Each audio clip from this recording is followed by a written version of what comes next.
की सभा का नाम उत्तरदायित्व सभा ऐसा रखा गया था, लेकिन पूरी सभा हमने कल देखी।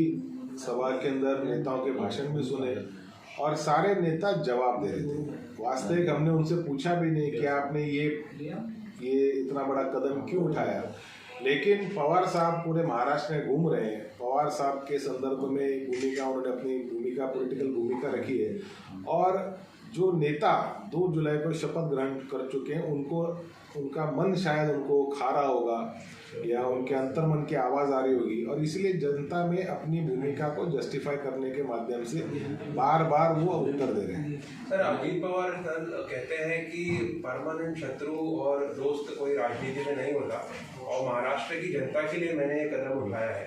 एक तरीके से बार बार स्पष्टीकरण दे रहे हैं और जनता के बीच जा रहे हैं। अपनी भूमिका अगर करेक्ट है, अपनी भूमिका सच्ची है, तो किसी को स्पष्टीकरण देने की आवश्यकता नहीं पहुंचती।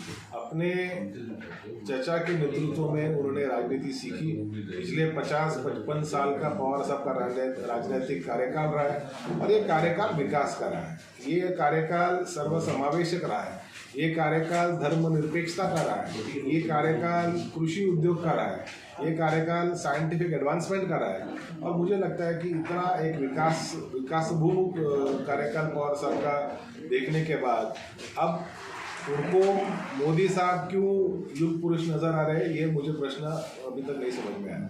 तो वहीं छगन भुजबल ने 2014 की फिर याद दिलाई और पवार साहब को कहा कि आप ही कह रहे थे कि बीजेपी के साथ जाना चाहिए और अब दूसरी भूमिका ले रहे हैं। कल भुजबल साहब का हमने भाषण सुना, उसमें कुछ सिग्नेचर की बात कर रहे थे, लेकिन पवार साहब ने ऐसे कोई दस्तावेज पे सिग्नेचर के ऐसा मैंने सुनने में नहीं है। शायद कुछ विधायकों की इच्छा हुई होगी कि हमको सत्ता के साथ रहना है, लेकिन वो इच्छा पार्टी प्रमुख शरद चंद्र पवार साहब की कभी नहीं थी, ना है और ना ही रहेगी। सर, कल एक मीटिंग होने वाली इम्पोर्टेंट आपके एनसीपी की, तो क्या उसमें रहेगा और आगे फ्यूचर? प्रदेश राष्ट्रवादी कांग्रेस पार्टी के अध्यक्ष जयंत पाटिल साहब ने कल हमारे सारे जिला अध्यक्ष, कार्याध्यक्ष, सारे जिले के ऑब्जर्वर्स इनको बुलाया है। आने वाले समय में एनसीपी की दिशा किस प्रकार से होगी, लोकसभा चुनाव को लेकर किस प्रकार से होगी, विधानसभा चुनाव को लेकर किस प्रकार से होगी, जो लोग हमको छोड़ के कहीं और जाके बसे वो उनकी जगह पे लोगों को नई नियुक्ति कब होगी, ये सब चीज़ों पे सकारात्मक चर्चा करने के लिए जयंत पाटिल साहब ने कल बुलाई है मीटिंग और इसके माध्यम से आने वाली रणनीति तय होगी। Thank you sir. वरून टीका सुरू झालेली कारण की अजूनही शरद पवारांबरोबर कार्यकर्ते असं दाखवलं जाते। कालची झालेली बीडची सभा ही उत्तरदायित्व सभा असं सांगण्यात आलं, परंतु एकंदरीतच सर्व नेत्यांची भाषणं पाहिली तर ती उत्तरदायित्व सभा नव्हती, ती उत्तर सभाच होती। राज्यातल्या प्रत्येक जिल्ह्यामध्ये आता सर्वच कार्यकर्ते विचारू लागलेले आहेत की असा निर्णय तुम्ही 2 जुलैला का केला, तर त्याचे उत्तर देण्यासाठी ह्या सभा होत आहेत, असंच कालच्या सभेच्या नंतर आम्हाला समजलं। पहिल्या दिवशी विठ्ठल झाला, आता तर विठ्ठल रुसला असं वाटतं या ठिकाणी, कारण शरद पवार साहेबांकडे जाऊन विठ्ठला सांभाळा असं म्हणायचे, आता तेच आता ठिकाणी होतं। पवार साहेबांवर टीका करणे ही राजकीय फॅशन आहे। पवार साहेबांनी किती माणसं मोठी केली, किती तोलामोलाची केली, पवार साहेबांनी किती लोकांना काय काय दिलं, ते सगळे लोक विसरून जातात। परंतु सत्तेसाठी लोक पक्षांतर करतात, पक्षाच्या विरोधी भूमिका घेतात आणि त्याच्यानंतर त्याचा सर्व खापर हे पवार साहेबांच्या डोक्यावर फोडण्याचा प्रयत्न करतात, ते दुर्दैवी आहे। काल भुजबळ साहेबांनी थेट तिरंगी प्रकरणापर्यंत विषय काढला, ज्याच्यामध्ये शरद पवार दोषी असल्याचं प्रत्यक्षरित्या सांगितलं। पवार साहेबांवर अनेक राजकीय आरोप गेल्या 55-60 वर्षामध्ये झाले। बैलगाडी भरून, ट्रक गाडी भरून आम्ही पुरावे देऊ असंही याच्या आधी म्हणण्यात आलं, परंतु एक चिठ्ठीचाही पुरावा अजूनपर्यंत पवार साहेबांच्या संदर्भात देऊ शकले नाही, कारण पवार साहेबांना पॉलिटिकली टार्गेट करणं ही त्या काळातही फॅशन होती, आजही फॅशन आहेत, कारण कालही पवार साहेब रेलेव्हंट होते, आजही रेलेव्हंट आहेत आणि उद्याही रेलेव्हंट असणार आहे। शरद पवार यांच्या जी एकंदरीत खेळी आहे, एकीकडे अर्धे नेते सरकारमध्ये, अर्धे नेते बाहेर आहे, कुठे ना कुठे काँग्रेस पक्ष उघडपणे जरी म्हणत असेल की आमचा संशय नाही, परंतु खाजगीत म्हणतात की शरद पवार साहेबांच्या खेळीवर मात्र संशय कायम आहे आमचा।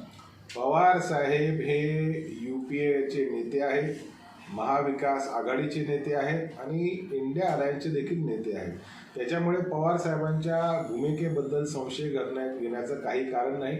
पक्षातले एवढे आमदार त्या बाजूला गेले, काही लोकांनी मंत्रिपदाची शपथ घेतली, तरी देखील पवार साहेब तसे मत झाले नाही. भारतीय जनता पार्टीच्या विरोधामध्ये भूमिका घेत राहिले, घेत राहणार.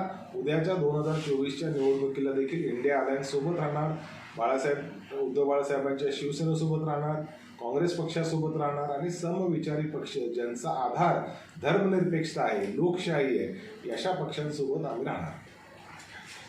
बार्गेनिंग पॉवर कमी होताना दिसत आहे राष्ट्रवादी काँग्रेस पक्षाची, कारण अनेक नेते कार्यकर्ते अजित पवार गटात गेले आहेत. त्यामुळे जे महाविकास आघाडीमध्ये राष्ट्रवादी काँग्रेसमध्ये शरद पवार गटांची जी जागेची मागणी आहे ती आता फार अत्यल्प राहिली, असंही चर्चा आता दोन्ही पक्षात होत आहे, तुमच्या मित्र पक्षामध्ये होत आहे.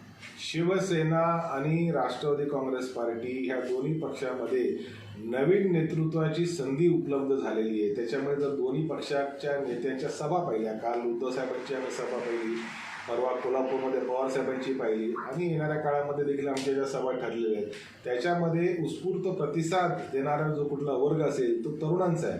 आणि साधारणपणे मोठ्या संख्येने नवीन नेतृत्व तालुका स्तरामध्ये आमच्या दोन्ही पक्षांचं निर्माण होईल. त्याच्यामुळे आमची बार्गेनिंग पॉवर, लोकशाहीचं जतन करण्यासाठी आमची बार्गेनिंग पॉवर वाढेल.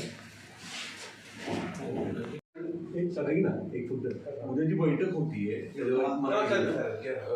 जी बैठक उद्या आयोजित केलेली आहे प्रदेश कार्यकारिणीच्या संदर्भात, प्रदेश राष्ट्रवादी काँग्रेस पक्षाचे अध्यक्ष माजी मंत्री सन्माननीय आमदार जयंत पाटील साहेबांच्या प्रमुख उपस्थितीमध्ये नेतृत्वामध्ये राष्ट्रवादीच्या सर्व जिल्हाध्यक्ष, कार्याध्यक्ष, जिल्हा निरीक्षकांची बैठक उद्या प्रदेश कार्यालयामध्ये आयोजित करण्यात आलेली आहे.